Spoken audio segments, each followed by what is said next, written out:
જી બિલકુલ, આજે ભારત માટે ખૂબ જ શરમજનક ઘટના બની છે। દિલ્હીમાં એઆઈ સમિટ ચાલી રહી છે। સમગ્ર વિશ્વની નજર આજે ભારત પર છે।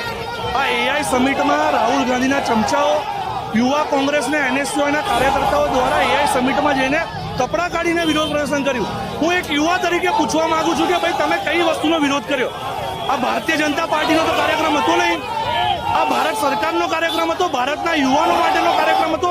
ભારતના યુવાનો ટેકનોલોજીના ક્ષેત્રે આગળ વધી રહ્યા છે, એને પ્લેટફોર્મ આપતો આ કાર્યક્રમ હતો। આ એઆઈ સમિટમાં સમગ્ર વિશ્વમાંથી લોકો આવ્યા છે। આવું નીચ પ્રકારનું કૃત્ય કરે એ લોકો આપણી શું ઇમેજ લઈને જશે?